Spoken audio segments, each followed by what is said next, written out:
need to open the live over here. I need to open it on this.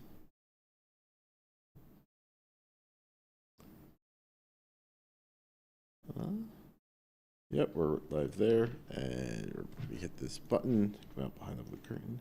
Hello, welcome to Derps Talk About Games. I'm your co-host, Mango. And I am your co-host, Buddy. And today we're going to talk a little bit about Blue Beetle. But before we do that, why don't you tell the folks at home what it is we do on this podcast, buddy? Did Blue Beetle trip you up? Did it put too much of a tongue twister in there? Yeah. What we do on this podcast is we talk about games. We'll be doing a bunch of that, I'm sure, in the back half. But for now, we are deep in summer movie stuff. Obviously, the big story of the summer is Barbenheimer, right? But, you know, technically kind of the doom of DC movies has just sort of been like a thing this year, with The Flash losing a gazillion dollars. What was the one from earlier this year that just was Shazam 2, right? Which is just like did nothing. And now we are in the third of 4 DC movies that are coming out this year. No, hope to God, my Lord and Savior, Aquaman 2 is good. That movie's Blue Beetle. Yeah. So the thing that tripped me up is I, like, at the last minute decided to not go with the joke, which is what I titled the episode, which is Latino Iron Man. But yes. So let's give, I guess, our pre-spoiler impressions. Buddy, how'd you feel about this movie? I really hated the first 45. I was like, I'm going to come in here and give a scathing review, okay, of Blue Beetle. But it actually really won me over in the back half, mostly because it took a couple audacious, like, steps that I would say, it's not that I didn't see them coming. In a weird way, you see everything in this movie coming, right? It is an extremely formulaic movie. And even though I will go to bat for extremely formulaic movies from time to time, like, oh boy, this one, right? But like, you know, it just goes really hard in the back half. And it kind of saved the movie for me. Not saved in the sense that it became like best picture or something, but it became fine. You know, like, yeah, sure, right? It's sort of the way I would say it. I definitely feel that. My kind of reaction to it is, we know we've reached a new era of equality when you can have like Hispanics making a mediocre superhero movie, right? Like this to me is basically like you take your most average Marvel movie and sprinkle Pandejo in it a couple of times, and you've got this movie. I mean, oh God, that's kind of true. I think the thing that bothers me the most about Blue Beetle, especially in the face of the Flash, which I liked the Flash quite a lot, right? You know, we obviously talked about it a whole bunch. I think that the Flash is doing some really interesting things, right? Blue Beetle is not. This is the stuff that makes me not like a lot of Marvel movies that have come out like kind of recently, and Blue Beetle is mostly doing those sorts of things. It just sort of gets these points because of the audacity of the back half, where it's just like, you know, Marvel sort of has this third act problem. People have talked about this before, where like, you know, the movies sort of peter out. They don't have good stakes or whatever. Blue Beetle really ups the stakes in the back half of that film, in a way that I found very compelling. But, you know, I don't know. It's like your mileage may vary sort of thing. I obviously respond very hard to stakes like this. Yeah. Also, and this doesn't matter for anything, but the actor who plays Jaime Reyes' dad looks exactly like my dad, and it fucked me up so bad. Like, I felt like I was just like watching my dad, but with a Mexican accent, right? Going through and acting in a movie. It was the strangest thing. Makes that I if I had been in that situation, I can understand why you. Does your dad have a mustache? Yeah, my like. Oh, is this that thing? Oh, I'm sorry. I spilled something. But is this a thing that dads have to get mustaches at certain points? I think dads of our like parents' generation actually. So like, I've never met your dad, but like, you've got like a Facebook picture with him in the like you're like in a truck or something, and from that it looks like he kind of actually looks relatively similar to my dad. I obviously didn't see my dad in Jaime Reyes' father, so there's obviously that difference. Rai says in the chat, you can't just say makes sense to what he's saying. Mexican man looks like his father because that's racist. I'm not going to doubt Buddy. If Buddy says that the Mexican father looks like his Latino It's father, not so much about him being Latino. Obviously, my dad is my dad's Puerto Rican, and there's like some amount of shared heritage, I guess, in that Sure. sort of thing. Even though technically it's like like Jaime, or what would it be? Jaime's a second generation immigrant. I am a third generation immigrant, right? So my dad, everybody above me, they're all bilingual. And it was my grandfather who, but technically they didn't even immigrate because they came from Puerto Rico, right? They moved from Puerto Rico to New York City in the 20s. When did America take control of Puerto Rico? I don't even know. I'm sure It must have been the Spanish-American War, right? In like 1904 or something, like Really? 1899 or something, right? It's got to be. Yeah, that would make sense. Let me today on Learn History with some Derps. Some Derps talk about geography. In 1917, okay, the Puerto Rico became a U.S. territory. Okay, so 1898, Spain ceded the island to the United States under the provisions of the 1898 Treaty of Paris, which ended the Spanish-American War.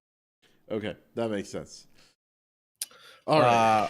Yeah, I mean, so obviously there's stuff in here about like illegal immigration or whatever. That's not something that, I don't know, my family can like empathize with, but hypothetically speaking, right?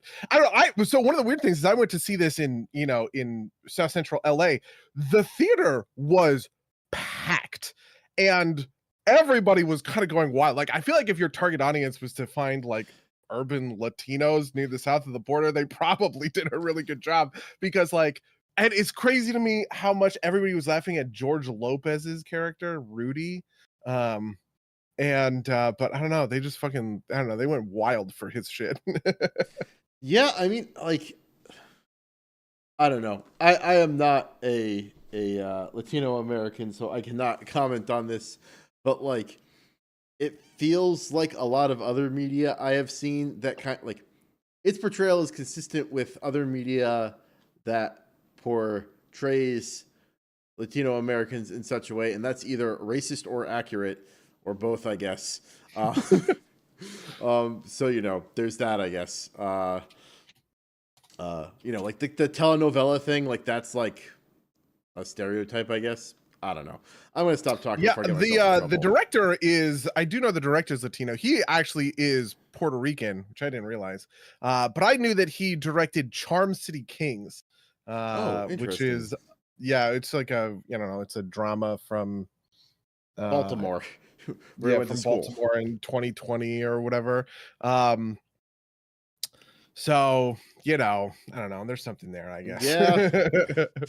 Anyway, I think the real recommendation I would give people is this one. You can just like wait for streaming. I actually think it's a good movie. I think it's worth it to put on, but there's no reason to go out to or not go pay a movie theater ticket for this.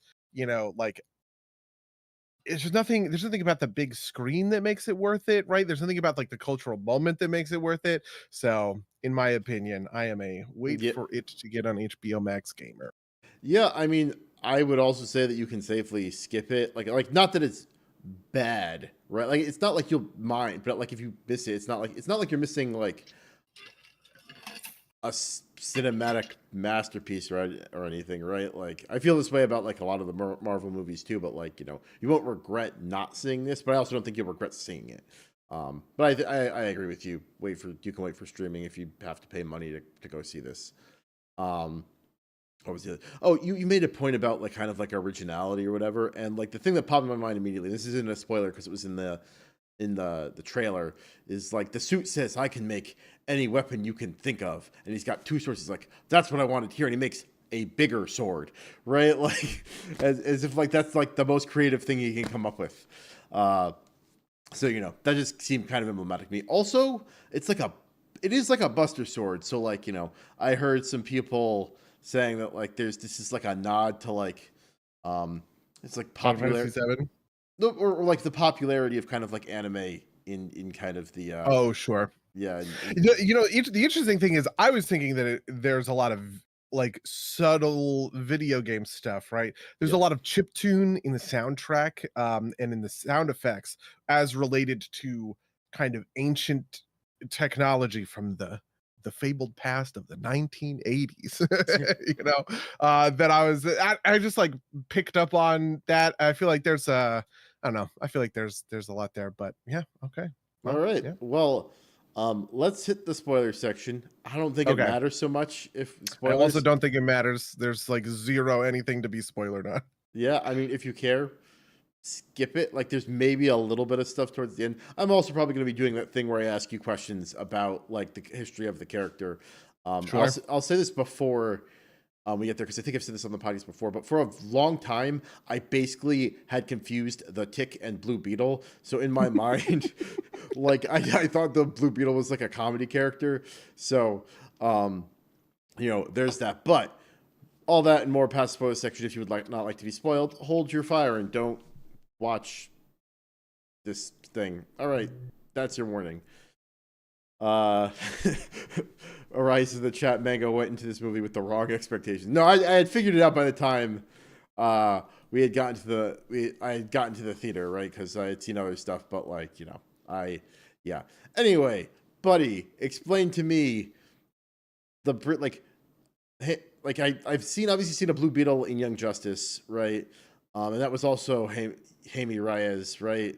But I know there's Ted Cord, and I know he also mentions Garrett.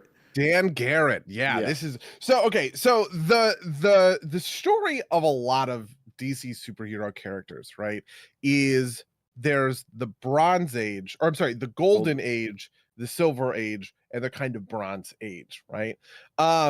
Blue Beetle is a character whose original incarnation was just part of this huge superhero boom in the Golden Age, right?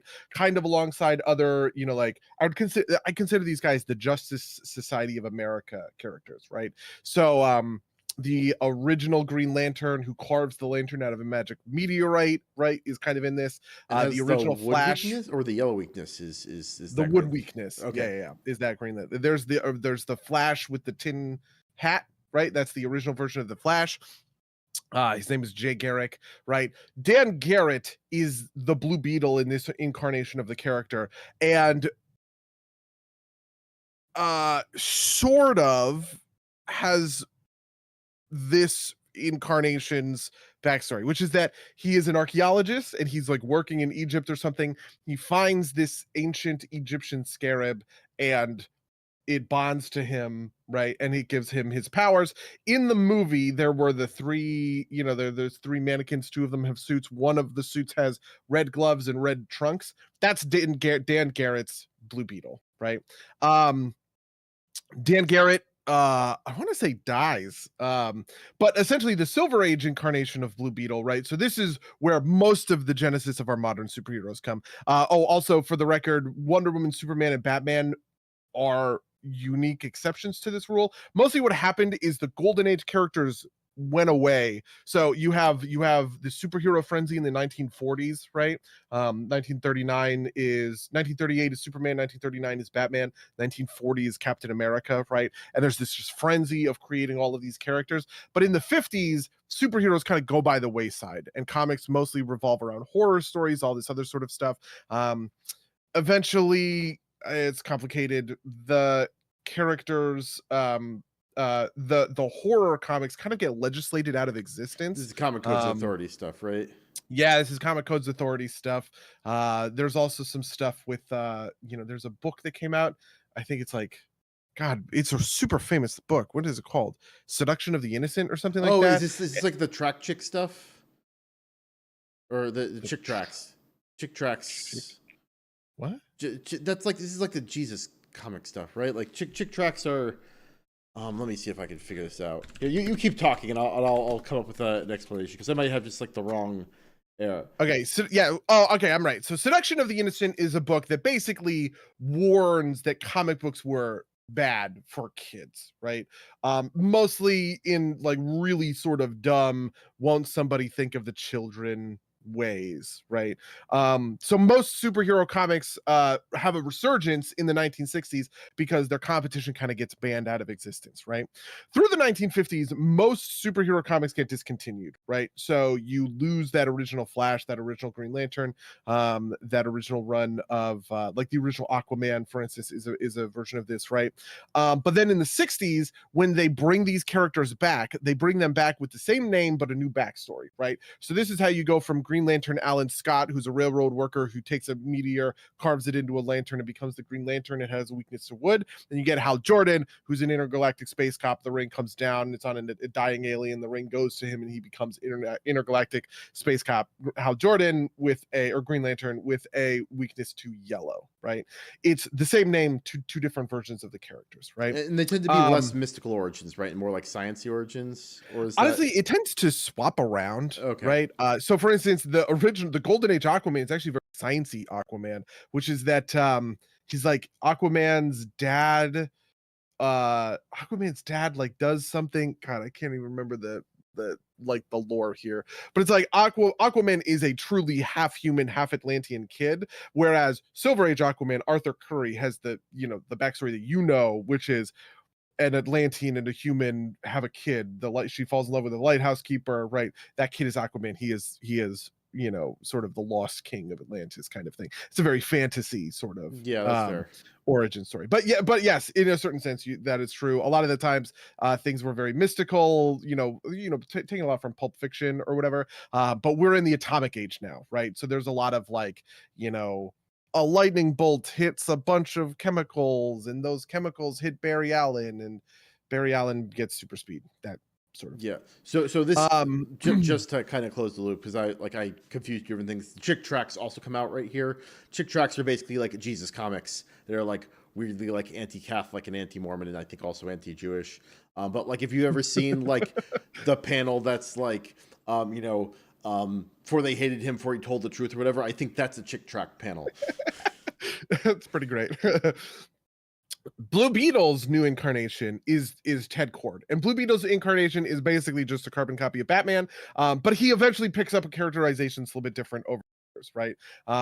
This is where you get Justice League International, right? Where in that book, Blue Beetle is just sort of the nerd, and he gets this sort of reputation as being Batman, but nerdy instead of cool, if that makes sense, right?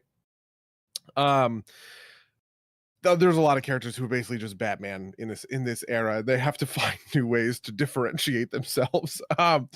So in the comics, Ted Cord actually gets a pretty popular sort of run-in with that Justice League International run of comics. It's a pretty legendary run of comics. People cite it a lot as a really good one. And mostly it's just like, these are just like really well-defined characters. They're kind of doing funny bits together. It's a pretty good ensemble, right? This is where you have Batman punching out Guy Gardner with one punch, right? Which is like a famous sort of meme in the comics community, right? This is where you get Booster Gold and Blue Beetle, who have a very, who have a good relationship, kind of like a, I don't know, kind of like they just play off each other really well, because like Booster Gold is kind of a fucking moron and Ted Cord is really smart, but like Booster Gold is really charismatic and outgoing, and Ted Cord is, kind of like introverted and quiet or whatever. They just have like, they have like good energy. Dynamic. Yeah, exactly. They have a great odd couple dynamic, right? In Blue, Ted Cord just kind of lives in the background. He's a little bit like Doctor Strange in Marvel Comics, right? Something I've described about Doctor Strange is he really works best as kind of a side character in the universe who can pop up in other people's stories. And Ted Cord was doing a pretty similar thing, right? He was a member of the Justice League, which is like where he does great work, right? As a guy in the ensemble rather than kind of carrying his own book, though he did in fact carry his own book for a while. In 2005, we get the run up, or really 2003 to 2005, we get this run up to Infinite Crisis, right? Which is a really monumental moment. And this is what I would consider like the modern age of DC Comics, and truly a great era of DC Comics, right? This is where I became a super fan, essentially, for all of this stuff. And in the run up to Infinite Crisis, Ted Kord believes he's uncovered a conspiracy. Funnily enough, a conspiracy involving the mind controlling supervillain Maxwell Lord, who will show up in Wonder Woman 1984 of all places. Maxwell Lord, he's uncovering this conspiracy behind Maxwell Lord, and Ted Kord is trying so hard to convince people that Maxwell Lord is a bad guy, that he's actually been a superhero this whole time and he's been fucking with all of us. But Maxwell Lord used to fund the Justice League, right? He's like a benevolent billionaire kind of character, right? So the idea that he had these sinister undertone, like no one was taking Ted Kord seriously, and eventually Ted Kord confronts Maxwell Lord, and Maxwell Lord shoots him in the head. And so Ted Kord just fucking dies, right? In the aftermath of that, they find out, I think Ted Kord's laboratory blows up is what happens. And hidden in Ted Kord's laboratory is the Blue Beetle Scarab that Dan Garrett originally bonded to in the Golden Age version of the characters. And then the Scarab, it gets blown up. It gets blown into El Paso, Texas, which is where Jaime Reyes lives, and then ends up bonding with Jaime Reyes and more or less following the trajectory of the Young Justice version of the character, right? The one thing that's different about this version of Blue Beetle versus that version of Blue Beetle is that version of Blue Beetle has this kind of dark relationship with the Scarab, where he's trying to be a good guy superhero, right? But the Scarab is it is the agent of a conquering empire, the Reach, right? And is trying to push him to do bad shit, to be evil. There's there's some of that stuff in the Blue Beetle movie, but for the most part, that's not in the Blue Beetle movie. But that's all over Young Justice, right? The conflict with the Reach is like the entire underpinning of the second season of that show. And so this is really where Jaime Reyes comes from, which is actually kind of crazy because like he is truly a modern superhero. And I want to say the first modern superhero to get like a movie treatment like this, right? Mostly, you're getting updated modern versions of the characters, but these are characters who were made in like the 60s, right? The 50s, 60s, Batman, Superman, obviously these guys go like way, way, way back, even if like, some of the comics that are getting referenced in now times are also 2000s comics, right? So for instance, Man of Steel references a lot from a Superman comic called For Tomorrow that came out in this period of like the early 2000s, written by Brian Azzarello with art by Jim Lee or whatever. Blue Beetle Jaime Reyes is a brand new character. This set of his powers, right, is a brand new character who was created in, I want to say 2005 is when Infinite Crisis was coming out, basically.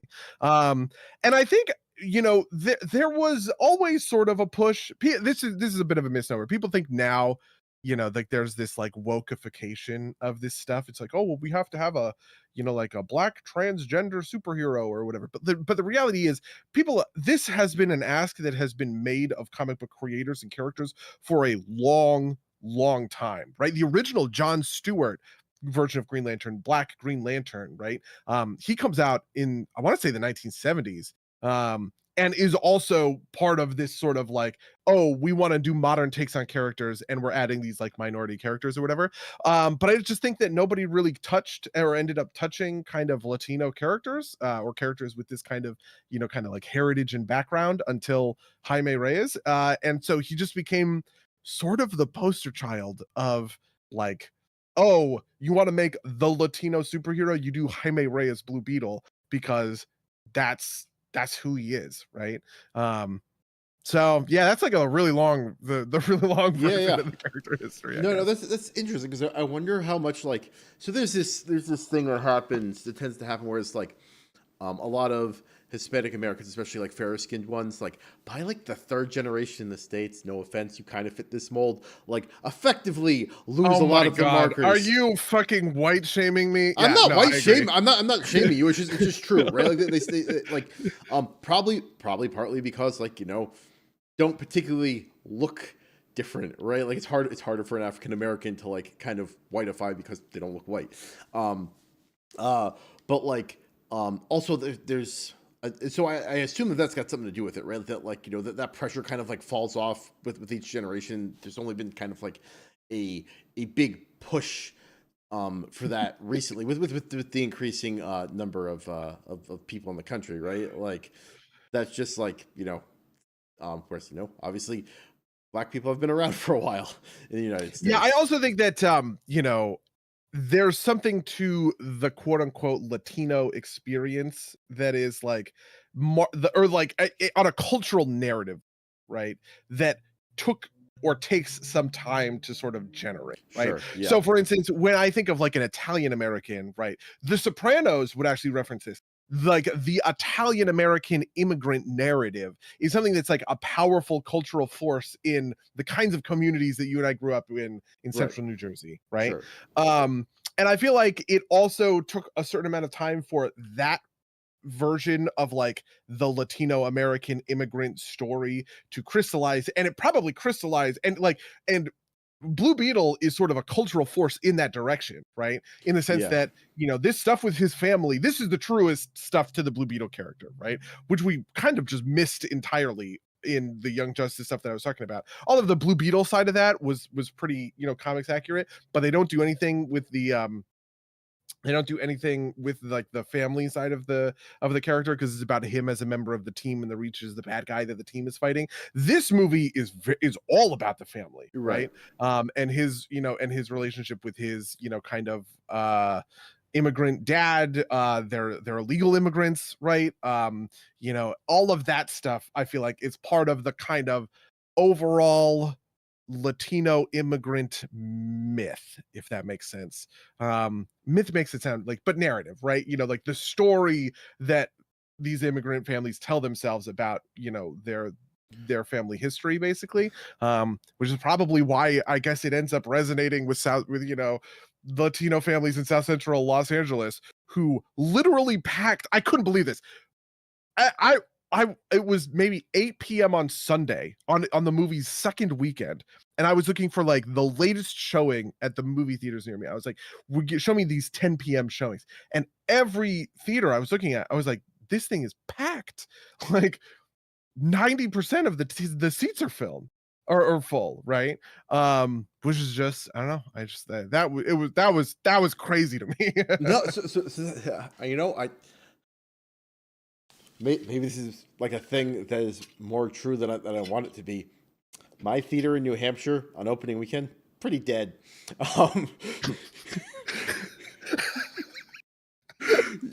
Granted, it was like 11:30 in the morning, so maybe it was the morning show. But like Sure. it's like because I have like typically the superhero movies fill up pretty quickly on the opening weekend, right? Like but that's interesting. But yeah, no, but just to kind of like loop back into the question about the history a little bit more. My biggest criticism of this movie, and this gets a little ticky tacky, so I'm not going to lean too hard on it, but like, I feel like the internal plotting of like the backstory stuff like makes basically not a lot of sense. Like, if Dan Garrett had the Scarab, why was it in the middle of a sphere that what's her face was digging out of the middle of the desert, like directly before the story starts? Was that included in the? That was the opening scene. Oh, no, so Dan Garrett had the Scarab in the movie. So when they go into Ted Kort's basement, somebody says, I think it must be his daughter, says that Dan Garrett bonded with the Scarab, but my dad only ever powered technology off it because he never bonded with him. Right. How did they have the Scarab if it was in that concrete thing? Yeah. I never thought about that, but yeah. I mean, and the other, like, again, this is not super important because it doesn't really matter that much, right? But like this last scene with like, the kind of Terminator character, right? That Sigourney Weaver, like that apparently like Carapax. Yeah, Carapax, right? Is this one of these? I actually really fucking love his name, Carapax. What a baller name for the supervillain. Is this a character from the comics, or is this like a new movie invention? Yeah, okay. I mean, a very minor character. Sure. But it is essentially, well, I don't want to say essentially the same thing. Carapax is a character. He is mostly a villain of he's sort of like, I don't even know.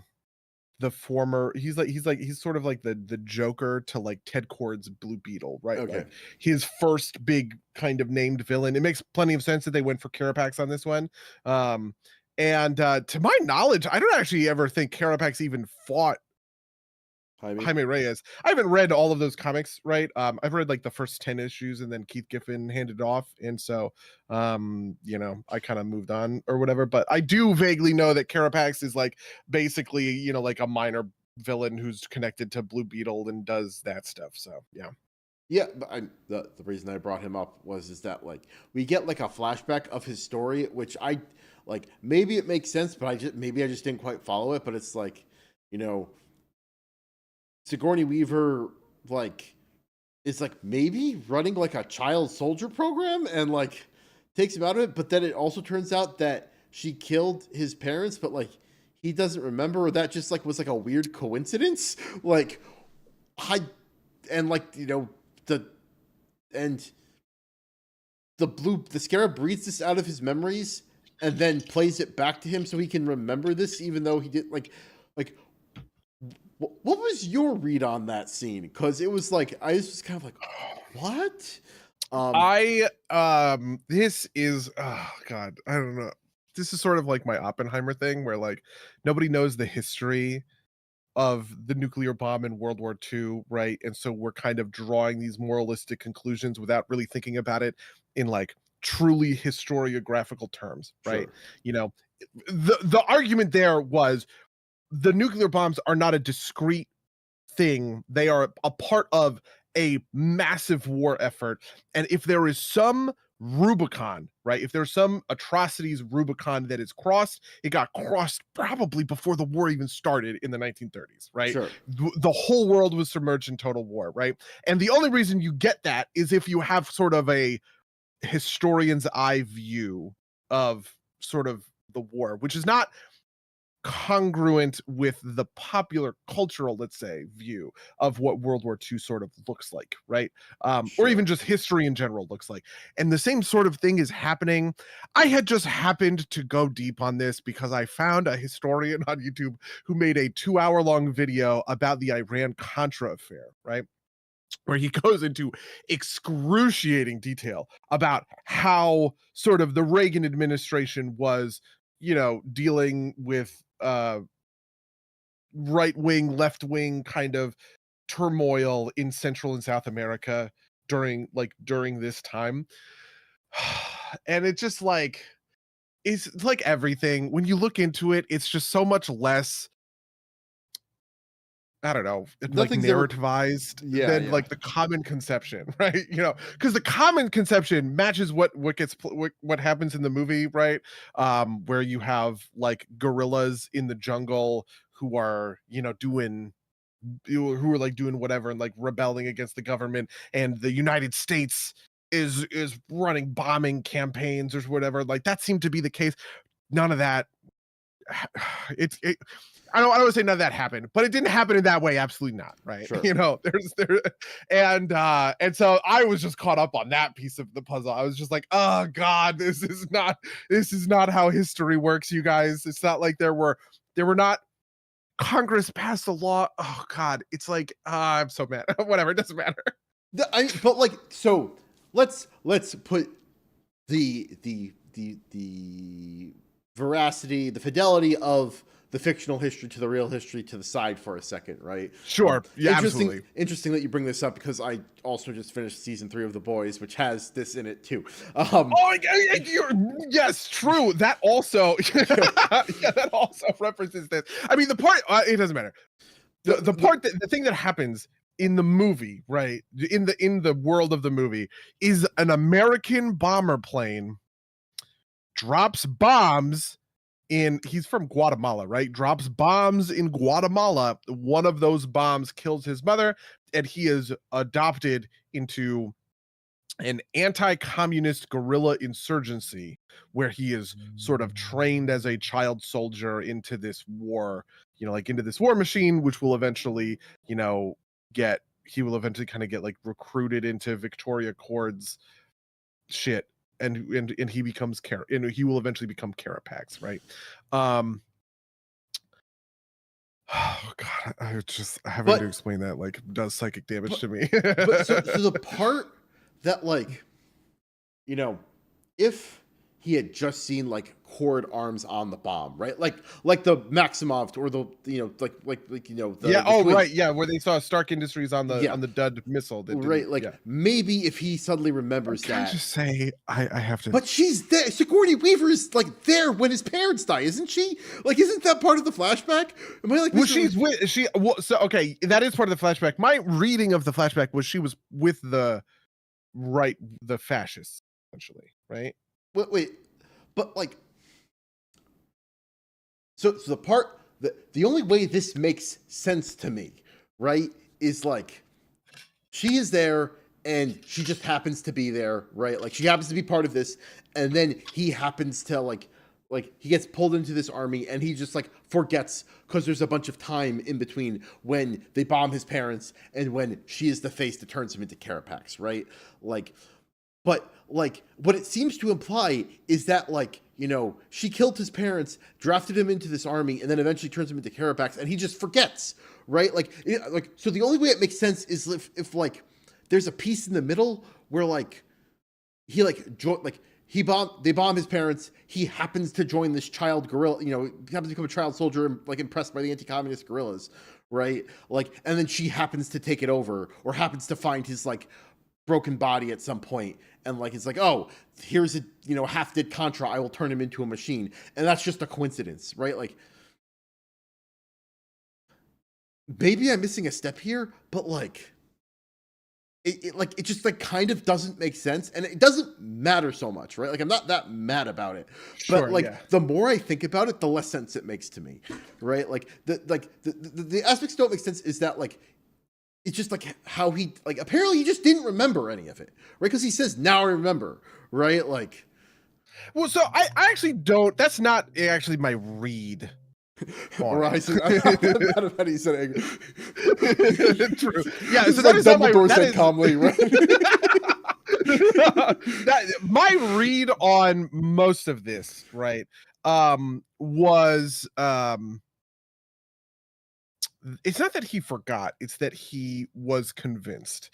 This is the weakest part of the movie to me, Okay. and this is part of why I say it feels like a Marvel, right? The Flash had an interesting ethical point to make, right? It was trying to talk about, right, like sometimes you can't fix it. You just have to accept that bad things happen, and that's okay, and you have to get over it, kind of thing, right? It's this story about like loss and sorrow or whatever, and I was all on board. A lot of why I like the Flash was because of this kind of theming underpinning it, right? In the same way that a lot of why I like Spider-Verse is this kind of the opposite version of that theming, right? Which is that like you don't have to accept things the way they are. You can be the force for change, right? That you see in the world, all this other sort of stuff, right?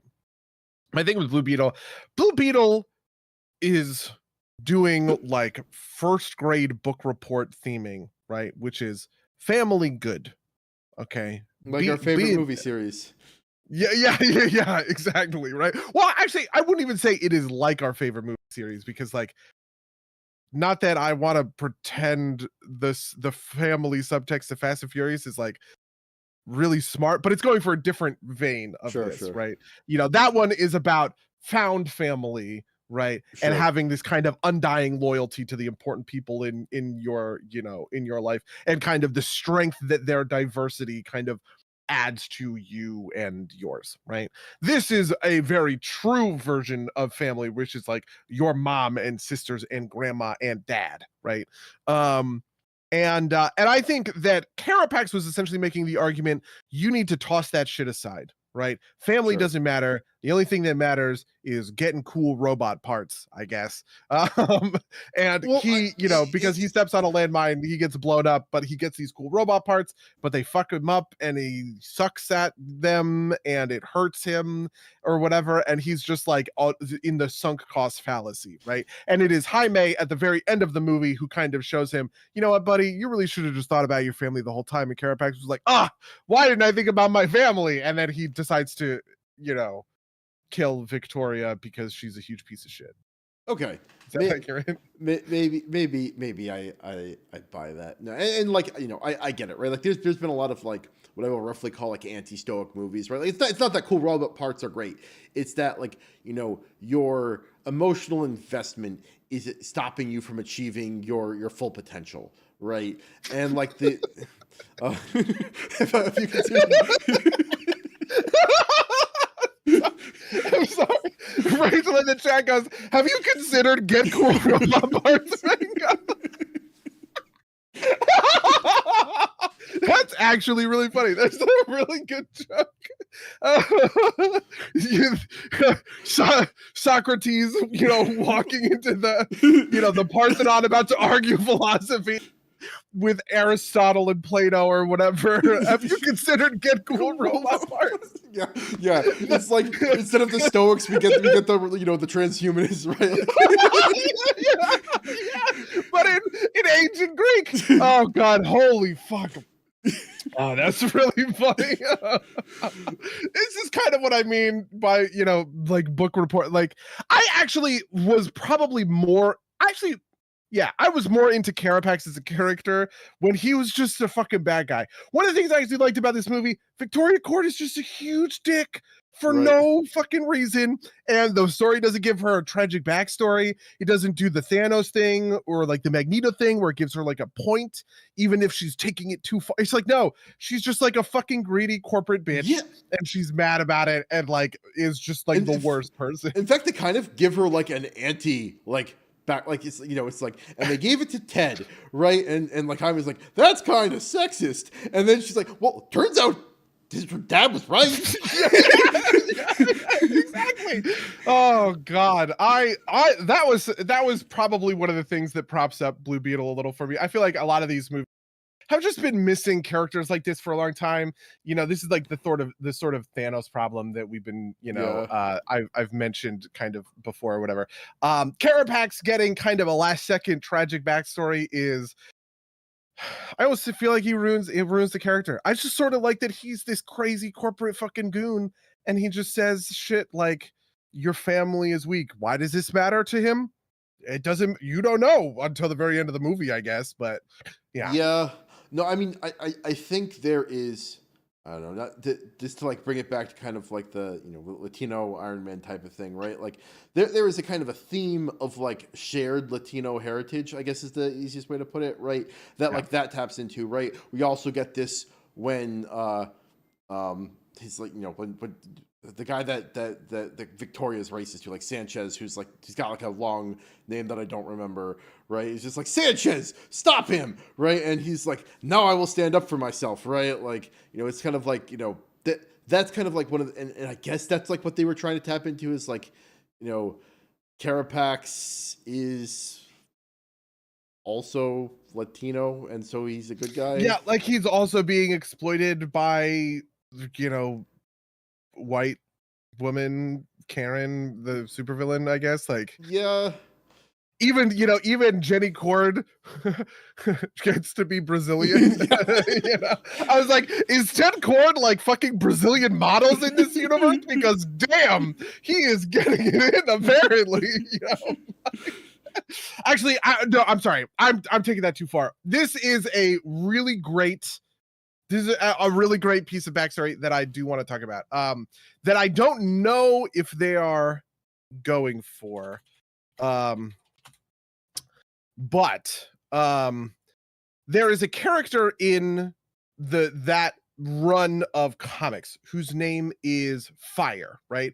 She is like, I want to say she's part of a thing. This is the Justice League International days. She's part of a thing. She's part of the international of this. Her name is Beatrice or something like that. Her and Ice are like truly international people brought into the, Lou gets it, brought into the into the comics. B is from Brazil, and Ice is from Norway, I want to say. All right, since I'm hooking up with Guy Gardner. Ice is a superhero. Yeah, yes. Yeah, Ice is a superhero. Fire is a superhero. Okay, right? This makes sense. But she has like green hair, She makes green fire or whatever is her whole thing. I think the implication is that Ted and Fire had a kid, and that's who Jenny Cord is. This might even be in the comics. This might even be in the lore, and I don't know this piece of the lore super well. But yeah, it is like it. I actually do think, as much as I'm memeing about all of the good guys get to be Latino, all the bad guys are white. Or the big bad guy is white. But Fire absolutely is I don't know, an important kind of like piece of the mythos and the character, and part of what part of what is happening is related to that. I'm pretty sure it's a nod to that, I guess, because specifically because of the thing that Jenny says about Ted, about how her mom convinced Ted to like be a good guy or something. Do you know what I mean? Yeah, no, so a quick Google search indicates that Jenny Cord is an original character for the movie. So Okay. She's not a long running character or anything, but yeah, I mean that I will admit that I kind of went the same way. It's like Ted Cord isn't Brazilian, is he? Is like, oh yeah, but yeah, no, that was I don't know. Sigourney Weaver being like sci-fi woman worked, right? Just because that's like the role that she always plays, right? Like, I don't know. I didn't think George Lopez was Wait, funny. I'm sorry, that was not Sigourney Weaver. That was Susan Sarandon, right? Wait, really? Am I like You're 100% well, it is Susan Sarandon. It's funny that you thought. I guess she looks like Sigourney Weaver, right? Let me yeah, I am maybe just wrong. Why did I think she was Sigourney Weaver? They just look really similar. Hold on. I'm not aware of Bee and Ted being a thing like ever. Maybe it's Bea and I just like never thought about it. And now I'm going down a rabbit hole. Yeah, I also, and like I know Ice and Guy Gardner obviously are a thing, and there's also this weird sort of like double bromance happening because Fire and Ice obviously have a connection, and Booster Beetle or Booster Gold and Blue Beetle have like a connection. And so they kind of get like mirrored in a way. You sort of have this like, I don't know, it's complicated, right? But I'm pretty sure the implication they're going for is that Jenny Cord's mom is Fire. Yeah, that makes sense. Rachel says in the chat, didn't you also Sigourney Weaver earlier in the podcast? Yes. I guess I just like looked at her and was like, oh, she's getting a lot of work between Avatar and this movie. I actually looked up as Susan Sarandon, Sigourney Weaver, and Susan Sarandon and Sigourney Weaver confirmed that they get mistaken for each other all the time, Okay. Which includes an article from 2016 where Susan Sarandon won an award. She collected an award. She collects what is this? Glamour Woman of the Year award. And in her acceptance speech, she confirmed she was not Sigourney Weaver. So I think it's pretty funny. So I'm not totally off base. Yeah. Fair enough. Oh man. So what did you think of Rudy, George Lopez? Oh, I thought he was fun. Like, he was maybe my favorite part of the movie, just because like, really? Just because, like, I mean, he's like the crazy anti-government guy, so obviously that's got some particular appeal to me. But also like, he felt like he was hamming it up, and also like, it's like a unique, like everything else about this movie was so by the numbers that like, the crazy wacky uncle at least had a little bit of personality to him. Right? They tried to do the same thing with the grandmother, but it was I feel like it was a little too late. But yeah,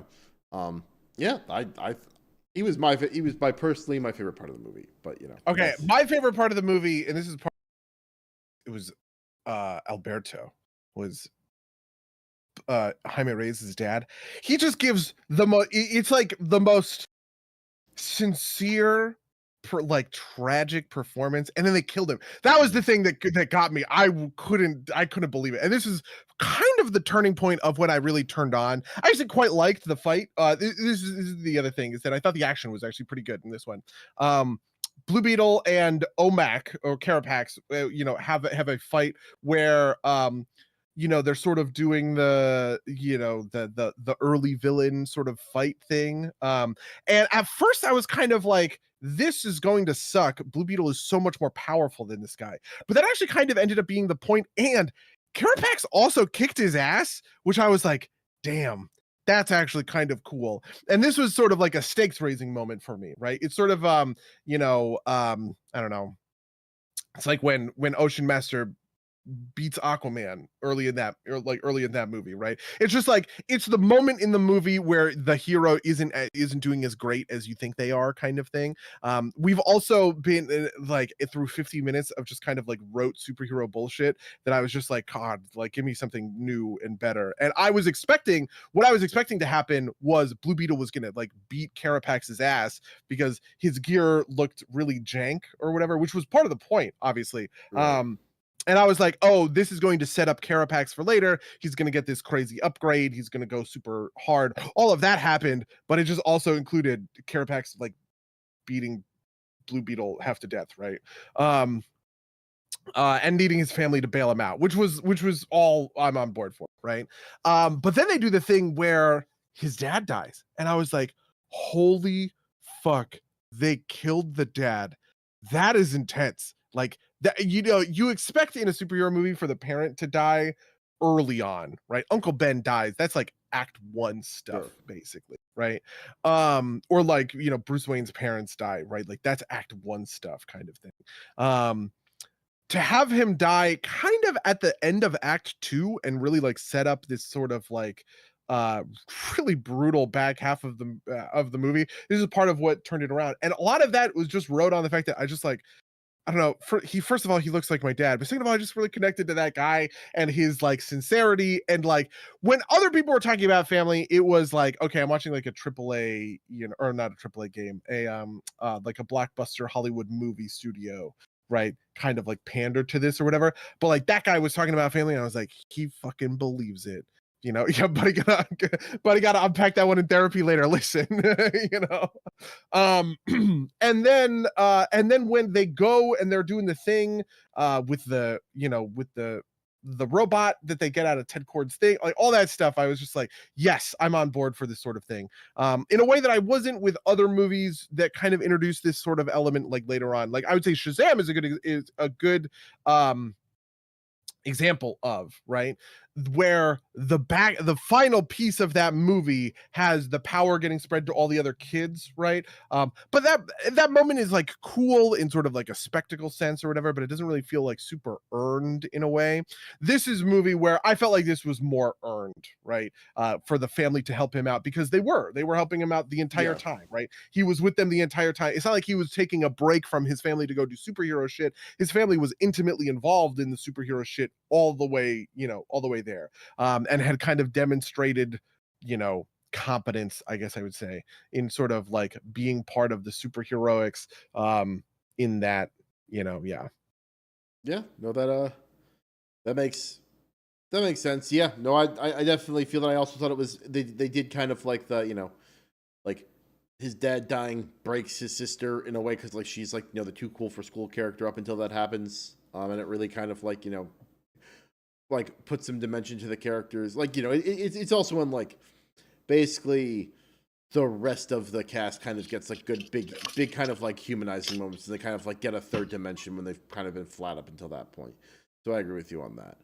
Um, I was kind of disappointed though, because at the end of the movie, when they get Rudy a new car, I fully expected Jenny Cord to be like, the company appreciates your genius. We'd like you to be an engineer at Cord Industries or something like that, right? And that just didn't happen. Like I was so surprised that didn't happen. I also thought that was going to happen, but I don't know. Jenny's moving on up, and she's Yeah, not taking the Patio with her, right? yeah. Yeah. But yeah. Yeah. I guess a question about setting is like this city supposed to be like just like on like on the Edge Keys? Is that like just like the what? This is not real. In the comics, he's from El Paso. He's just from Okay. El Paso, Texas, right? Not even that like El Paso is all that big, right? El Paso just happens to be on the border, and it's El Paso and Juarez, right? Yeah. West, like it is the truest of West Texas. Is it a big city? I guess it's a pretty big city, 500,000 people. The 22nd most populous city in the United States. Yeah, Yeah, and that's it's pretty got fair. it's got a brand of taco shells associated with it. Um, Old El Paso. Palmera City is a Like it's obviously supposed to kind of be like Miami, right? It's supposed to have Miami vibes, but I assumed it was supposed to be like maybe like across the bridge from like where the Keys like enter the like there's I don't know if you're familiar with like the Florida Keys, but there's a bridge that goes from the big bridge, the causeway yeah, or whatever. Yeah. Like that was my guess as to what it was supposed to be. Like again, obviously it's supposed to be actually Miami because that's like what Miami is to Miami Beach. The south part of Florida is a real funny looking place. Is there a like I obviously know of Key West. They have an airport. They do have an airport. There's a tiny little airport all the way at the end. Yeah, because Key West is the all the way to the end, right? And then there's Key Largo, which is the other famous one. Yeah. Yeah. North Key Largo is I'm looking at Google Maps right now. Is north end of the island. Key West is like the tiny little piece at the end, and then there's other keys that don't have roads to it. Interesting place, but like so Palmera City isn't like a thing from the comics. Yeah, I looked it up just now, and apparently Palmera City was invented for the movie, which is, I guess, interesting. But it is the reverse Shazam, right? The Shazam movie took the characters out of a fictional city, Fawcett, and put them in Philadelphia. This is a reversal of that, where they created Palmera City, which it does feel like it's supposed to be Florida. Rachel says it's supposed to be Kokomo. Are you just making like... This is, I think Rachel's just trying to farm bits. I think Rachel heard us laugh so fucking hard at that earlier thing, and so she's just trying to like replicate that success. You're forcing it. You're trying too hard.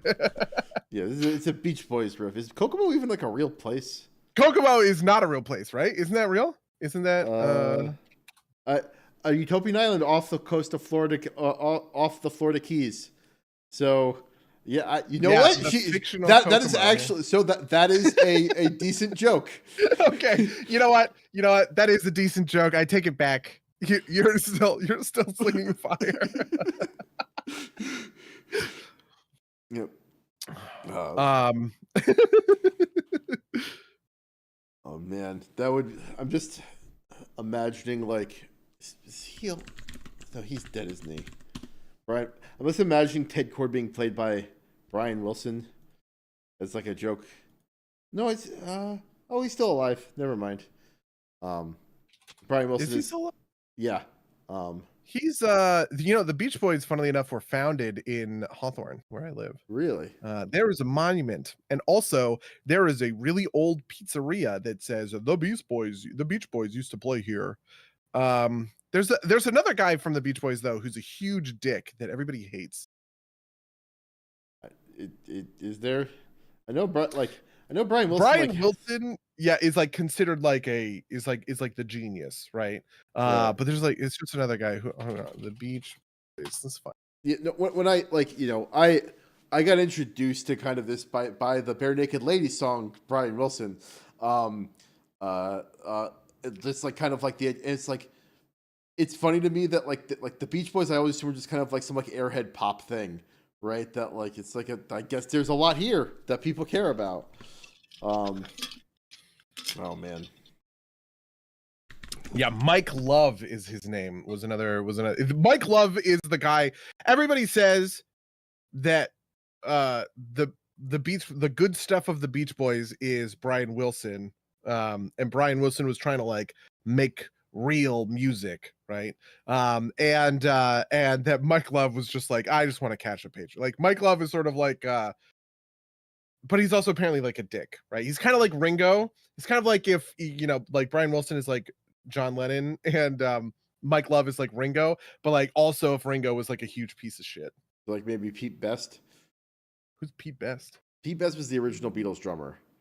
Really? Yeah, and he released an album called Best of the Beatles to kind of like cash in on it, because it wasn't technically a lie because he was best of the Beatles. I actually did not know. Although obviously this Mike Love sounds like he was with the Beatles for a lot longer than Pete Best was. Pete Best exits pretty early, right? Like because obviously Ringo's iconic in his own ways.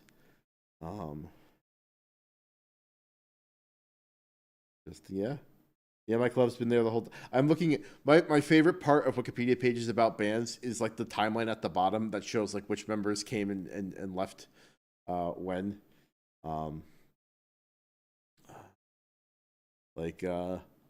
Blondie Chaplin was apparently part of the Beach Boys for a very short period between 1970 and 1975.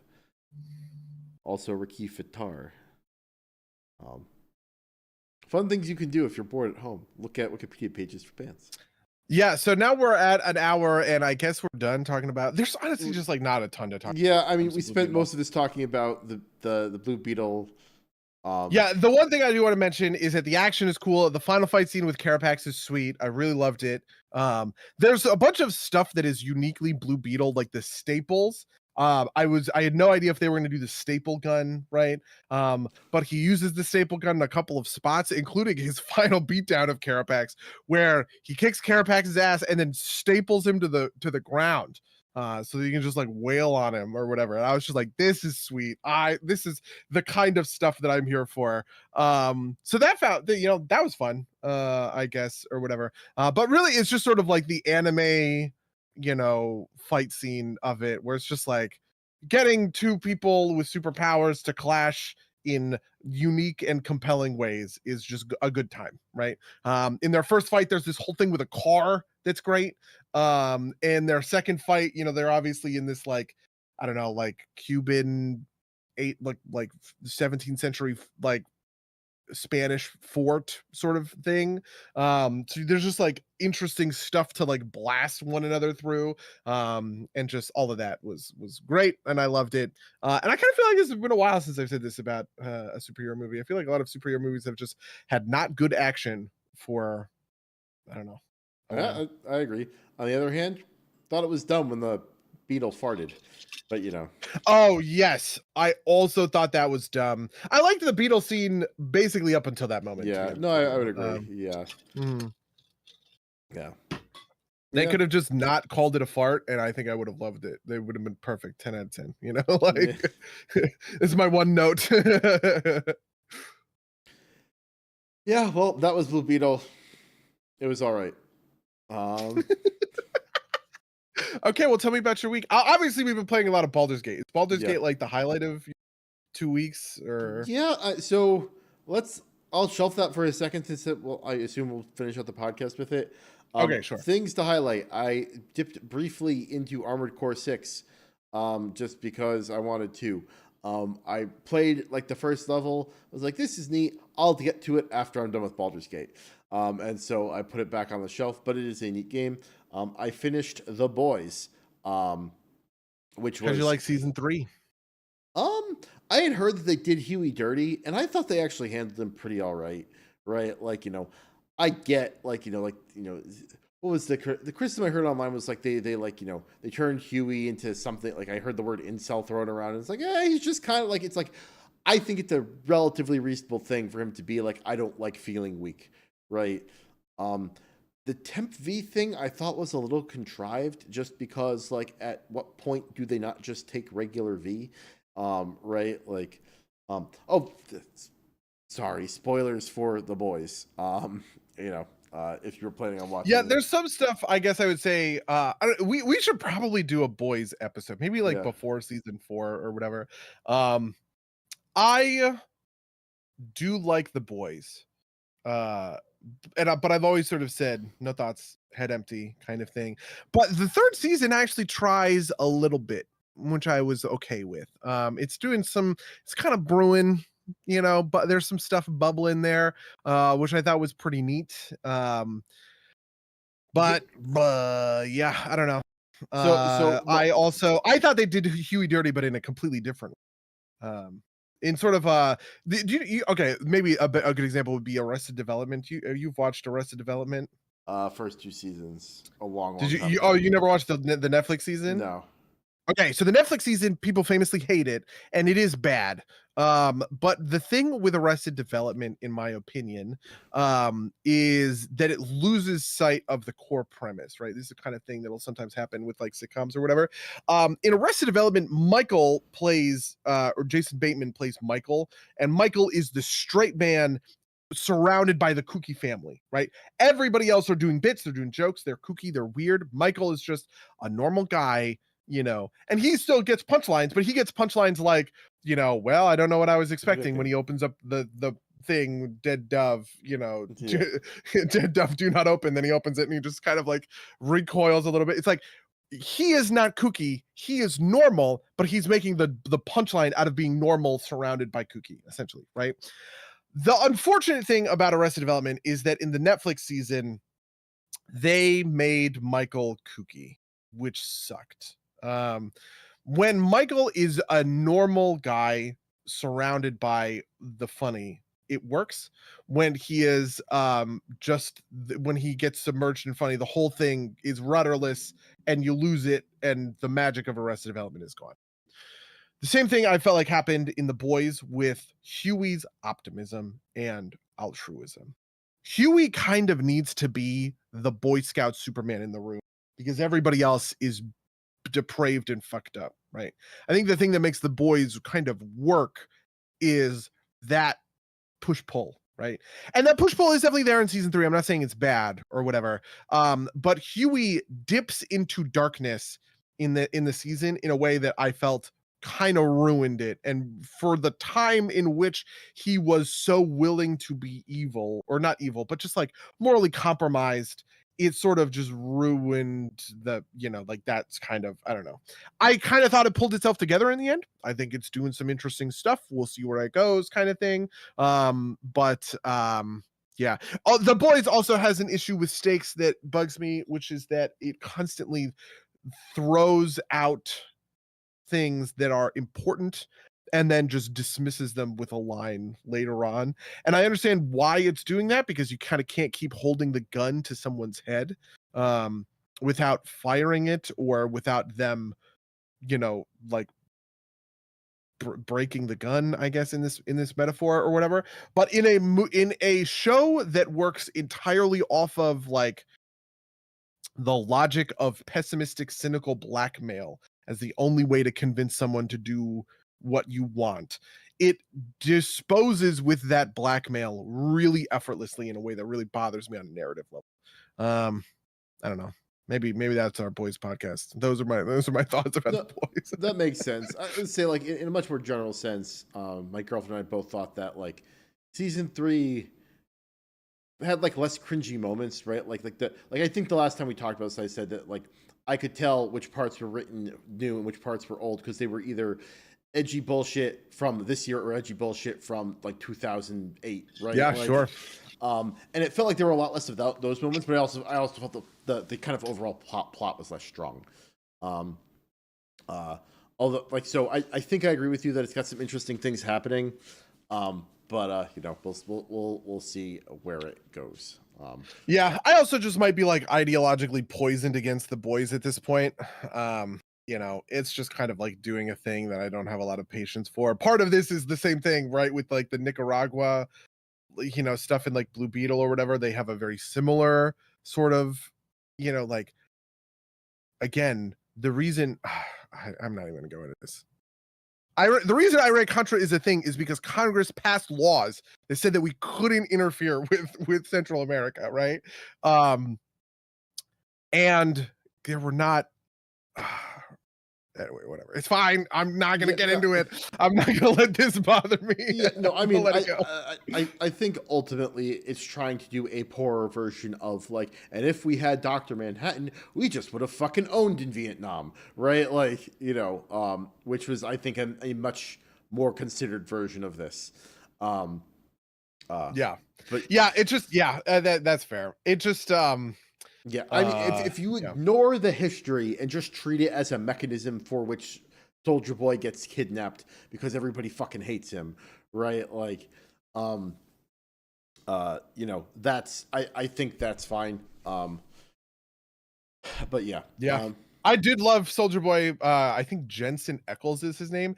He does a great job with that part, to be honest with you. And I think one of the things that makes The Boys really satisfying is the Lex Luthor teaming up with Superman thing. This is one of my favorite tropes in all of existence, right? It is give Lex Luthor and Superman a reason to work together. I love it. I want to see it in everything. You put that in a fucking show or a movie or something like that, I am on board a gazillion %, right? Just because, like, how great is it to force, the hero and the villain to team up against a greater threat? And they've sort of done this kind of, not quite, kind of twice in a row, with the season 2 bad guy and the season 3 bad guy or whatever. But God, it's just so satisfying to watch. I don't know why. No, I agree. Funnily enough, I saw Carl Urban in an ad for Armored Core 6, and I was just like, what the hell is happening? Like, right after we finished The Boys, too. So, yeah, I mean, The Boys came to Call of Duty or whatever. Oh, yeah, that's right. Yeah. We talked about that a little bit, they're coming to Call of Duty because of Fortnite. I think that's essentially what's happening. Fortnite has realized that, like, IP is king, and so just every Fortnite season is, what is the pop cultural moment about? Yeah, sure, we'll do a Fortnite skin for, Black Adam or Aquaman or, whatever else kind of thing. So, yeah. Yeah. So, moving away from The Boys, with my girlfriend, we finished our rewatch of Community. Her first watch, my rewatch. Still a great show. 6th season is really weird. They get like out there with it, which is fine, and it's a fun show, and I appreciate it. But, I am looking forward to the movie. Don't know if I have much else to say about it other than it's great, and I really enjoyed watching it again.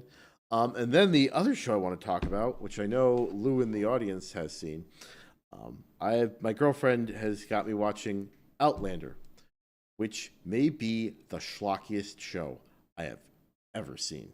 Like, do you know what Outlander is? I know all about Outlander. I mean, I haven't watched the show, but yeah, Outlander is huge. Yeah, no, it's like, the plots are like just so obvious, right? Like, fucking like, I jump in on season 4 just because like it's playing on the television. I'm like, oh, what's happening? Did someone say Sassenach? Yes.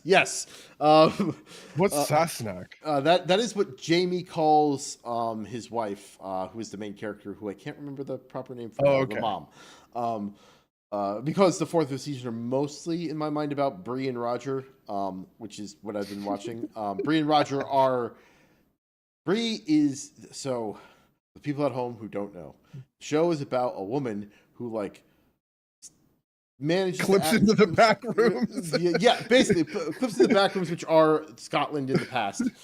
Marries an Outlander, comes forward to the present and spends 20 years. Becomes to the present pregnant, spends 20 years in the present and becomes like the first woman doctor, then goes back in time to be back with her true love, JAY-MEE. And then her daughter follows her because she's afraid, like she finds like a newspaper clipping that they die in a house fire. But the year has been smudged, so they don't know what year it's gonna be. And then Roger, who is her daughter's her daughter's boyfriend, proposes to her. She says no. Then she runs to the past after her mother, and he follows her as a faithful. This is so schlocky. Follows her as like a faithful guy. Finds her, but so I have to tell you the thing that like gets me the most about this. There's this character, Stephen Bonnet. He is a villain, but he is like an accidental villain. And not in that like he doesn't do these things on purpose, and that like he doesn't realize he's the bane of these people's existence. JAY-MEE like gets him off of like some crime and then he robs them, right? This allows him to buy a ship. This ship is the ship that ferries Roger from Scotland to America. Okay, so sorry, part of I forgot to mention, JAY-MEE is like a Highlander. He fights in the rebellion and he gets, and stuff happens, and eventually he gets a grant from England to go to North Carolina. They are in North Carolina now in the New World. They fucking like they're doing this historical thing. I turned to my girlfriend and was like, I bet they get to meet George Washington. Literally the next scene, George Washington shows up. Oh my God. Wow. That's crazy. Yeah. But anyway, but the time traveling stones are in Scotland, or at least the ones they know about. They find another set in Americas, but that's like not a thing that happens that's relevant yet. So Roger takes the ship to the New World, happens to be captained by this villain, Stephen Bonnet, right? He gets to the place where he needs to meet his girlfriend, right? He finds his girlfriend. They get handfast, which is basically like temporary married, right? They immediately get into a fight over the fact that he didn't he had found out that her parents had died and didn't tell her, and she found out independently. Immediately gets into a fight, and they separate. They step apart. Stephen Bonnet Stephen Bonnet is wearing Bree's mother's ring, and she steps into a tavern and says, "Where did you get that ring? I'd like to buy it off you." And he says, "Come with me into this room and we'll negotiate." Terrible things happen, right? Yeah. And nope, Bree doesn't know this person has robbed her parents. Then turns out then Stephen Bonnet's Roger, who he doesn't know is related to Bree at all, right? Is you actually need to finish your service by coming with me to Philadelphia. So it seems like Roger has abandoned his wife, right? And she's like, "Oh, I argued with him and he went away," and they assume he's gone back to Scotland to go home. And so then this is the whole plot of season 4. It's fucking ridiculous. He comes back and is looking for her, and so his father has heard that someone has violated his daughter, and this is nobody talks. This is a nobody talks plot, which is so infuriating. There is a woman. So when Bree is going to the New World, a man randomly approaches her and is like, "My daughter is going to be sold into slavery. Can you please take her on as a handmaid?" And she does. This handmaid, Bree never tells this handmaid about any of this. So she just sees her talking to this dude and then hears that she gets violated. And so she assumes the person that she's talking to is the one that violated her, which is Roger, who is the good guy, right? They then see Roger trying to find the family. And she's like, "That's the guy that violated your daughter." And so JAY-MEE beats up Roger and sells him into slavery to the Mohawks. And the whole back half of season 4 is them going and fixing that fucking problem. It is such a contrived and schlocky show, but I can't stop fucking watching it. What attracts you to this contrived and schlocky show? Just it's just pure emotional drama, right? I'm seeing it, and it's how it's that classic formula where it's how do they resolve this? And it gets resolved usually within 10 minutes, but then they've 10 minutes in the next episode, but they've introduced another hook that'll hook you into the next episode, right? In the hugely popular video that I've talked about a couple of times, Jenny Nicholson's review of The Vampire Diaries, which again I've never seen, she talks about this phenomenon where the writers paint themselves into a corner and then go, "Oh well," and just walk across the paint. And I think that's the phenomenon that you're describing. Except this is based on a series of hugely popular books, so it's not No, I understand. Those books are. I have. Oh man, this is I don't even know how much I want to say. This is a real deep dive topic for me. Those books are so culturally important, but I don't think people really recognize how like it's sort of like 50 Shades of Grey Right. in a sort of sense, right? Like the cultural, or like Harry Potter, right? Like there's this thing comes out, it is this like huge cultural moment. Outlander is that, and it has bled into so many facets of sort of like modern American society. I actually feel like, oh my god, I don't even know how I feel like I could chart a path through so many things that relate back to Outlander. Because it is sort of the thing about Outlander, I guess, is that it's this perfect encapsulation of when was the god, I want to find when the book was published. Um So while you're looking it up, something I want to point out is just that like when I get told like introduced to the series with the time traveling part, I like start asking questions about like the time travel mechanics, and the girlfriend's like, I don't know. Who cares? She goes back in time and she loves the guy, right? It's like, oh, this is time travel story for women. They don't care about the fucking mechanics, right? They care about like the love story, right? Like, Yeah, so Outlander, the first book, Outlander, is in 1991, but it's kind of the culmination, like the real is that bodice rippers are a huge thing, yeah, right? Which are, the Outlander is just kind of like the giga bodice ripper, right? But I think the thing that's crazy about Outlander is I actually think that it has this kind of cultural footprint or like fingerprints on so much stuff, right? I have watched a bunch of like political content in the year of our Lord 2023, right? Where I'm like, these people are just talking about Outlander, but they don't even fucking know about it. Right? Like, do you know about I don't even know, do I want to get into this? Do you know about like red pill podcasts? what like Okay. how red pill are we This is talking? the crazy. Do you like Fresh and Fit? Have you ever heard of Fresh and Fit? It's maybe the better, No. or like okay. Oh my god, holy fuck. Okay. I'm sorry. It's a side of the internet. I'm not gonna spend too long in here. Don't look up any of this, please. God, save yourself. It's There's this whole it's too side of late, the buddy. internet. I've seen Yeah. everything. I know. I'm opening up Pandora's box. You're gonna be like, Fresh and Fit. What is that about? I swear to Christ, if you do look at this stuff up, please look at anybody react like there. Even if you don't like there are plenty of political streamers who talk about this stuff and they just clown on these guys, and they deserve to be clowned on because they are Sure. fucking morons. But essentially, the red pill podcasts are people who are typically making what we will colloquially call dating podcasts, right? So the idea is Oh, you it's got to like get is a this like couple of people Andrew Tate stuff?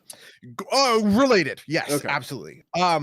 Where the idea is if you are a guy and you're having trouble with women, right? You're going to come to one of these podcasts, right? And you're going to get some tips on how to, whatever, get it in. It is centered on male empowerment. This is the Steel Man version, centered on the kind of like male empowerment.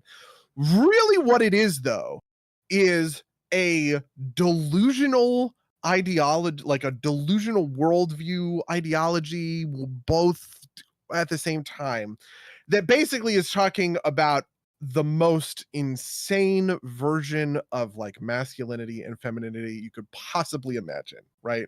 Where it is sort of I don't know, it's kind of like if you're an incel, but you really want a bone, you become a red pill guy who like listens to these podcasts. And they have all this crazy terminology or whatever. But Oh, the so thing that they don't these are people understand. who like read the game and didn't understand that it was about how hollow and unfulfilling that was for the author. Yeah, well, so it's actually even worse than that because they have kind of like evolved the game. They're not pickup artists, right? Like the game is about pickup artistry. Right.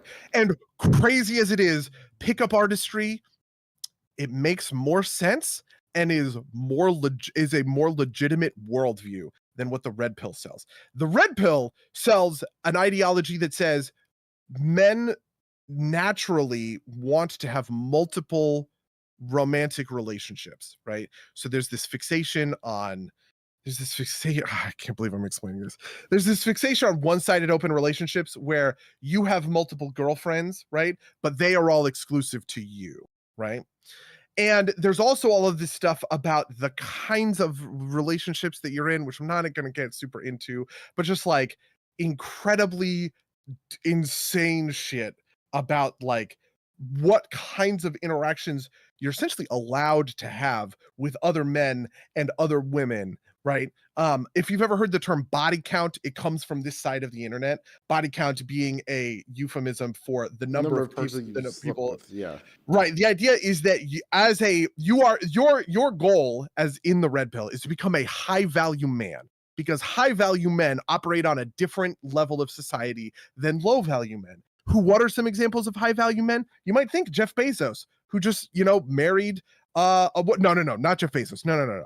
What you are essentially looking for is when you get into your 30s, you want to be like a millionaire, you want to have all this stuff or whatever, and via the incredibly dubious and untrue logic of evolutionary psychology, right? You are going to have multiple girlfriends who are all in their 20s, and they're all going to be virgins, but you are also going to spend your 20s fucking, as many women as you possibly can to rack up your body count, because a high value man needs experience. Okay. You need to, fuck 50 club girls in your 20s to understand what a trad wife looks like in your 30s. Okay. Stuff is so fucking mind boggling. Anyway, the thing is, when they're talking about a high value man, they are talking about a bastardized version of Outlander. They're talking about JAY-MEE from Outlander, because they're talking about the kind of guy that women want, who is confident and decisive, doesn't take no for an answer, right? Maybe he blurs the lines on, on issues of consent. And this is why red pillars like hate feminists and all this other sort of stuff, right? But the thing is, what they're tapping into is that a real number of women actually have romantic and sexual fantasies that are essentially based on that archetype of guy, and that guy is JAY-MEE from Outlander, right? Yeah. This is what I mean. It's crazy to me. I mean, hey, JAY-MEE has at least two. No. Okay, so JAY-MEE has a bastard. JAY-MEE has a wife that he married while our main character is in the present, that he then leaves to be with his one true love. I like to comment that JAY-MEE is fucking liberal for his time period. Yeah, I mean, like he doesn't let his doesn't yell at his wife for being smart, right? So the thing about the show that is crazy. It's the show is basically I can't. What is this fucking character's name? Since I can't remember her name. Outlander main character. Claire. Claire. Okay. The Sass. This is the Sassenach. Snack. Yes. Yeah. Okay. So Claire is basically Forrest Gump, but for the early American period, right? She is. Okay. As of the last episode I am watching, she is trying to create penicillin 100 years before it happens, right? She is she is a she's the first female doctor to graduate from Harvard. She goes back into the past, and all the people are like, "Oh, that's nice, woman, but the man doctor, he knows how to blow smoke up your ass and actually cure you," right? And it's so much. It is so. It's it's weird. It is kind of like that have it all fantasy, right? It's you can be a strong, empowered woman that still swoons in your strong man's arms, right? I get why that's attractive to women, I guess, but it's like I said, honestly, the complicated thing is I love this stuff, right? This is part of my love of Titanic, right? I think I have a huge love for stories that are essentially romances, but for women, right? Because I just really like the idea of those kinds of characters, right? And I connect with those stories wholeheartedly. Outlander is a show I should go hard for. But it's very interesting. So Lou says, I almost stopped watching Outlander when Claire chose JAY-MEE over Frank. I have not watched the earlier season, so I don't know this totally, but just for context for you, Frank is JAY-MEE's husband in the present, not JAY-MEE, Claire's husband in the present, which is the present, the 70s. or I guess the 50s when it starts. And Frank raises Brianna, who is Jamie's biological daughter, but with James. Yeah, wow. Okay. yeah. Like Frank is portrayed as like a good and honorable man that just like it didn't work out because like Claire's actually in love with Jamie. And you know, it's because he's the Chad and Frank is the beta. Don't you know? He's a high value man, Mango. Oh my god. yeah. In the books, he's apparently an ass, but in the show, he's just a good guy whose wife is a bitch. You think Claire is a bitch? Damn. Claire, yeah, no, that is. Yeah, I agree with that, and my girlfriend does as well. Is Claire's just kind of like, oh my god, that's actually kind of scandalous. It's funny because like I also think a lot of these are almost definite. Like 50 Shades of Grey is like this, right? Like that is a toxic relationship. If that relationship were real, everyone would say, "Don't marry him. He sucks." And they would be right. But that's not the fantasy, right? yeah, The fantasy a lot of the time is about the toxic relationship. It is about having yeah. Well, I won't say that like James or Claire's not quite toxic, right? She's just kind of like Mary Sue-ish, mhm. and like you know, and so like gets to do what she wants to do, right? Like, and like part of this is like you know, well, they're all right for who, like you know, they're all. It's weird because it's like they're not great people, but they are very good people for the time period, and you recognize it as that. It's like you know, Jamie's kind of brutish, but you know, he's pretty good for somebody in like the early or you know the late 1700s, I guess. Mhm. It's a weird show. I'm gonna keep watching it. I'm so unsurprised that your girlfriend got you to watch this show. Oh god, I can't even believe they're making a show out of it finally. Because you know, like, it's funny how I learned about Outlander. I want to say in high school. I think my girlfriend in high school read Outlander and was telling me all about it or whatever, and would just put the seeds in my brain. I think I love writing these kinds of romantic leads. I think it's very fun. But like whenever I'm like fucking around in like RP stuff like that. But it's just So I oh need to watch the Baxter because like you know let me leave my husband who I've been through a literal war alongside. Instead, she's this pretty boy that I've known for like maybe months and fucked once. Like this is like but this is like the typical rom com thing, right? Like you know the Baxter is like the guy, like you know uh uh Baxter. oh my god. She cucked him hard. Me, you should approve. Is there something you would like to share with the class?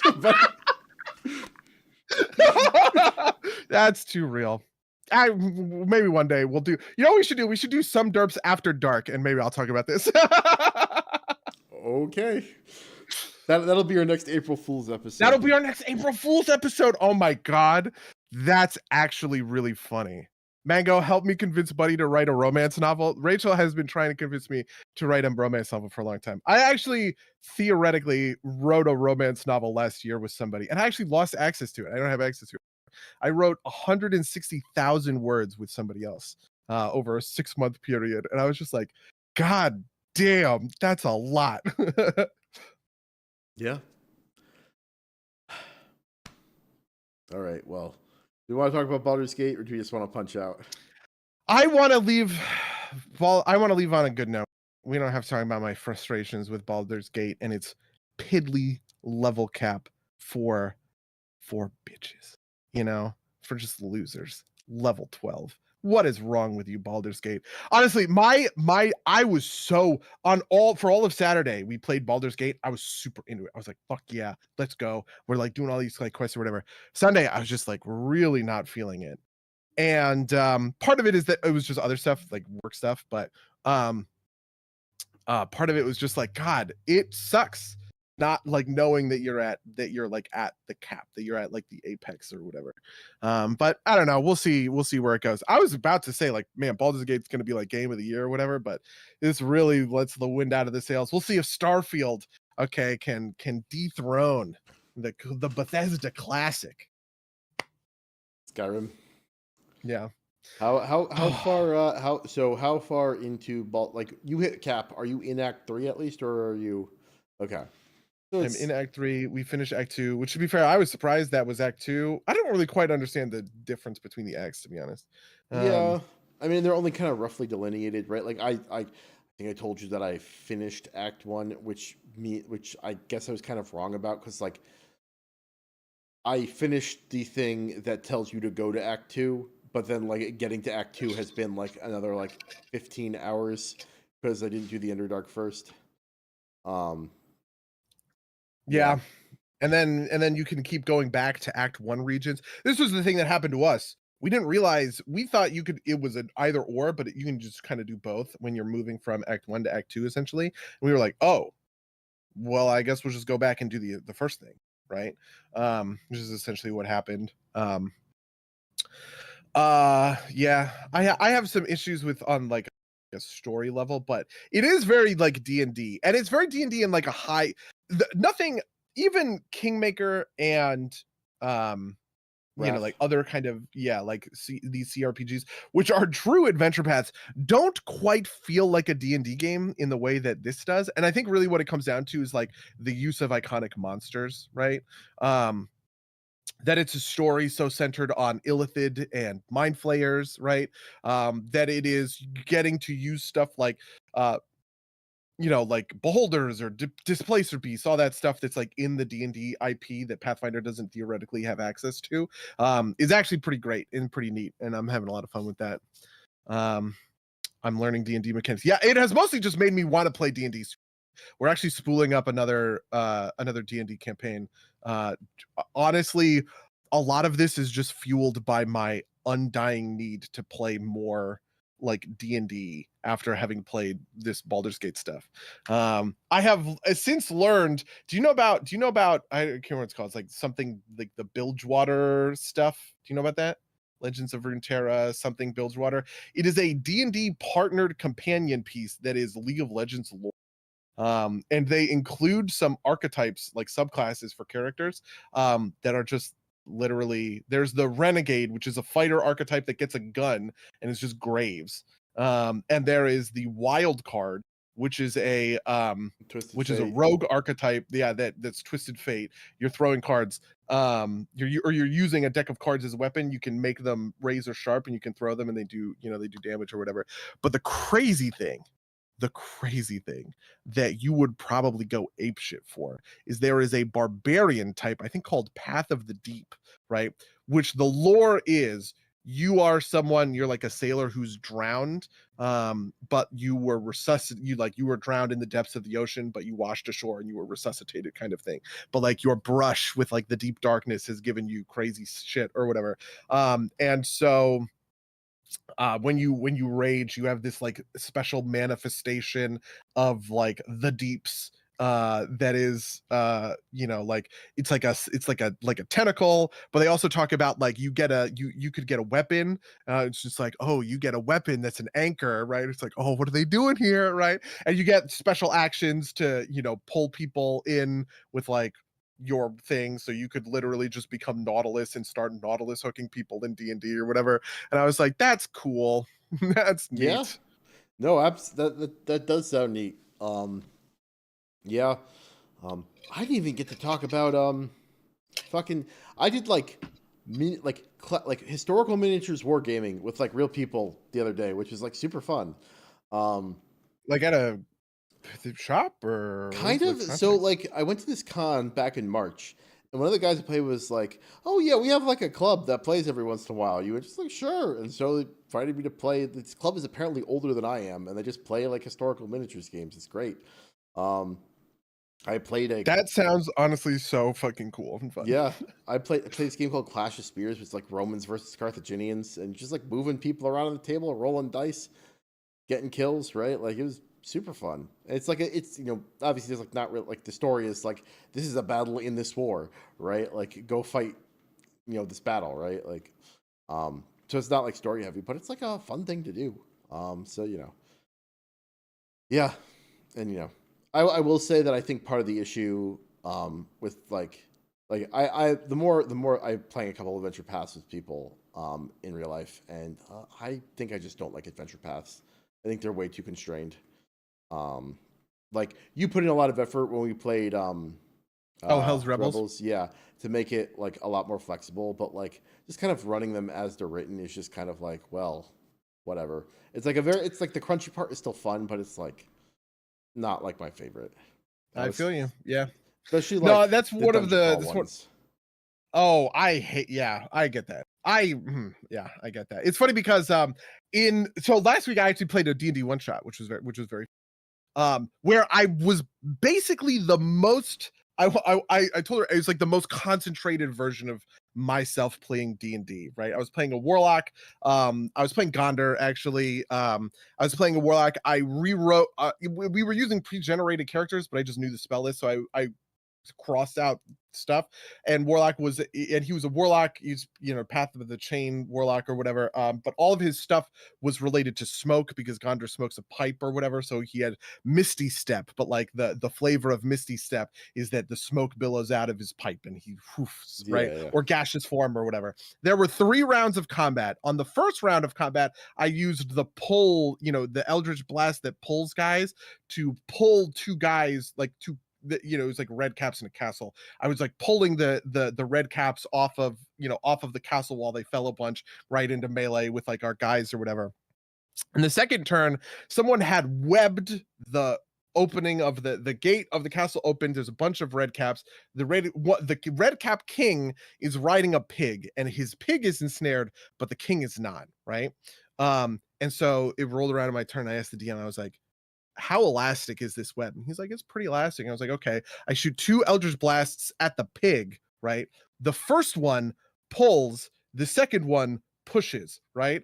So I shot these 2 Eldritch Blasts. The pig gets yanked forward and then shot back, and it shoots the king into the back wall of the of the castle because of the slingshot effect of this whatever thing.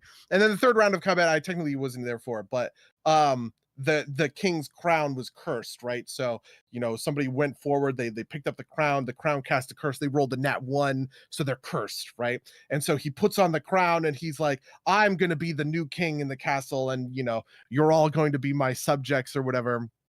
And I did this whole RP about casting gaseous form on. I was like, I did this whole thing where I cast gaseous form on the king, and I made him a willing subject by lying about the spell I was casting to him, right?